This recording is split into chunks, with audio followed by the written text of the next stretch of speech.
Hello!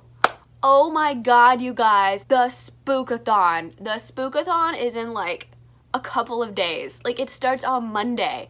Like, what even? Like, where did October go? Like, it's already halfway over. Like, what happened? I don't know. Oh my gosh. Okay, what the Spookathon is it is like a spooky readathon that takes place between the 14th and the 20th of October. It's put on by Books and Lala. I will leave her channel down below if you guys want to participate in Spookathon, want to jump in. You can go watch the intro video and pick out all your books. During the Spookathon, there's all these different book challenges, and you have to read books that like match different challenges that are kind of spooky or kind of October-y kind of reads, Halloween-y, you know, kind of stuff. So I'm gonna tell you what books I picked to go with each challenge. The very first book challenge is read a thriller. For that, I picked Dark Matter by Blake Crouch. It's so hard to read because of all the stuff going on. I think it's Blake Crouch though. Anyway, it's been on my radar for a while because I heard it was a thriller with some interesting science fiction twists to it. I mean, the book is called Dark Matter, and you know, dark matter and outer space. Anyway, so let me read you a little bit of the back of it. Are you happy with your life? Those are the last words Jason Dessen hears before a kidnapper knocks him unconscious. So I hear this book is about this main character, Jason, and like he ends up getting teleported in between these alternate realities. And there's like this whole big science fiction twist in there. And I don't know. I'm excited because it's a sci-fi thriller, and I don't normally read thrillers. So I'm excited to jump into it and give it a try. The very next challenge is read a book with red on the cover. For that, I'm gonna go with Sandman by Neil Gaiman. There is so much red on the cover. There's so much spooky imagery on this cover. It's a graphic novel. I don't know much about what this graphic novel is about, but I know that it's by Neil Gaiman, and then it has a blurb by Patrick Rothfuss, and I freaking love Patrick Rothfuss. I've read like multiple blurbs and stuff like all over this book to try and figure out like the basis of what Sandman is about, and it doesn't, I can't figure it out yet. I'm gonna actually have to read the graphic novel, and even like in the intro, Patrick Rothfuss is like, I can't tell you what it's about, you're just gonna have to read it. And so I was like, okay. So I actually don't know much of what Sandman is about, except that it's by Neil Gaiman, so I kind of know what to expect by Neil Gaiman's writing style. On the back, it says that the Sandman is the Sandman, this graphic novel, set the standard for mature lyrical fantasy in the modern comics era. So I'm excited to explore that. For the very next challenge, it says read a book with a spooky word in the title. For that, I'm going with Swamp Thing by Alan Moore. I think the combination of swamp and thing is kind of creepy. Swamp Thing. Yeah, I don't know. Anyway, I probably have swamp things in the back of my fridge right now because I'm pretty sure there's some Tupperwares that I haven't washed out in like a month or two, just sitting in the back there. So that scares me. This is a graphic novel by Alan Moore. This is also one of those graphic novels that set a high standard for graphic novel storytelling. It's very gothic horror.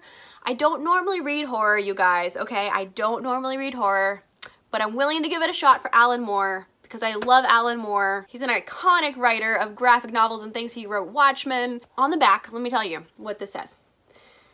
There is a red and angry world. Red things happen there. The world eats your wife, eats your friends, eats all of the things that makes you human, and you become a monster. Swamp Thing. Yeah. My husband and I have a joke because like we've known about this graphic novel for a while, but I haven't actually picked it up to read it yet. So we have a joke like if we don't do the dishes on time, or like when we're supposed to do the dishes, my husband is like, do you want Swamp Things? Because that's how you get Swamp Things, not doing the dishes. So for the very next challenge, read a book that takes place in a spooky setting.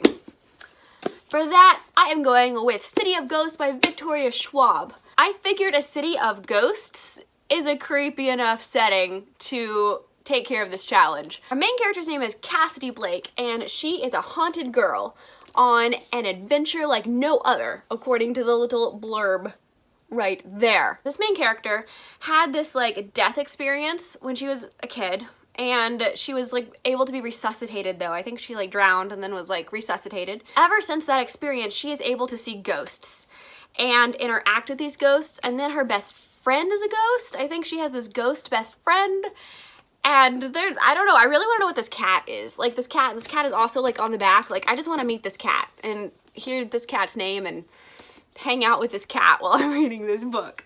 Anyway, so I'm pretty excited to dive into A City of Ghosts and read all about Cassidy and her ghosty experiences and all her ghosty interactions and hauntedness. It sounds amazing. Also, Victoria Schwab, you guys. I'm so excited to like see her take on a middle grade, because like so far she's only written like adult like sci-fi fantasy kind of stuff. So a good middle grade by Victoria Schwab. I'm really excited to see how this goes. Very last challenge is read something that you wouldn't normally read. For that, I'm actually, since I wouldn't normally read it, I didn't actually go out and buy the book. I'm just gonna read it on Scribd. I found it. It's called The Undead Girl Gang. And I don't know, like what I know about it is there's this group of girls that all get murdered, but one of their friends doesn't get murdered, and she studies necromancy, and then she like brings them all back to life, like all of her girlfriends, in order to like go solve their murder. And so they become the Undead Girl Gang. Yes, I think. I think. It sounds super dark and super cute at the same time. Does that make sense? So I normally don't read books about the undead. That's not typically what I go for when I'm looking for a book to pick up. And I don't normally read like girly kind of books either. Even the cover just makes it look like super girly. So it just seems like something I wouldn't normally pick up, even though like there are a lot of fantasy elements, there are a lot of necromancy kind of elements, and so anyway, I'm gonna find it on Scribd and read that one if I have time in the week. I know we're trying to cram like 5 books into 6 days, and that's just, it's kind of a lot, you guys. But so there are other books in here that, because I normally don't read thrillers either, and I normally don't read horror either. So there are other books that I could read that would fit into the challenge, and I could just double challenge up if I run out of time at the end of the week and don't get to Undead Girl Gang. That's kind of my plan. So I'm still gonna hit all the challenges. I might not get to Undead Girl Gang. And also I didn't buy it because like I don't know how into it I'm gonna be. So anyway, these are the books that I am going to pick up for the Spookathon next week, you guys. Spookathon next week. I'm so excited. I'm gonna vlog as much of it as I can. We'll see how it goes. Anyway, I'll definitely at least check in and like tell you what I'm thinking about all the books and how things are going. Make sure you hit that subscribe button because I want to see your face. I want to see your number. I want you to be accounted for on my number of subscribers, and I want to know that you're watching my channel and watching my videos. Also, leave me a comment down below because I want to know who you are. I want to know what you think. I want to know how you think, and I want to be able to follow your links if they're all set up and go find you on Twitter, and then we could be friends over on Twitter. Also, hit that thumbs up button for me so that I feel all the love. And I love you guys so much. You're so freaking beautiful. And I'll see you later. Bye!